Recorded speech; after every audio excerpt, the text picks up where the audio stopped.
السلام علیکم، آپ دیکھ رہے ہیں کے نیوز چینل۔ خبر شامل کرتے ہیں پاکپتن سے۔ ہمارے نمائندے انیس بٹ کی رپورٹ کے مطابق پاکپتن چک امر سنگھ کی رہائشی ماں بیٹی کو جائیداد کے تنازعے میں سسر اور خاوند نے قتل کر دیا۔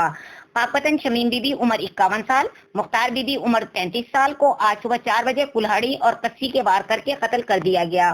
پاکپتن ملزم خادم حسین، قربان علی، محمد ندیم، محمد حسین وغیرہ نے جائیداد کے تنازعے میں قتل کیا۔ پاکپتن مختار بی بی اور شمیم بی بی نے ایک ہفتہ قبل عدالت میں بیان دیا تھا کہ خادم حسین اور قربان وغیرہ سے جان کا خطرہ ہے۔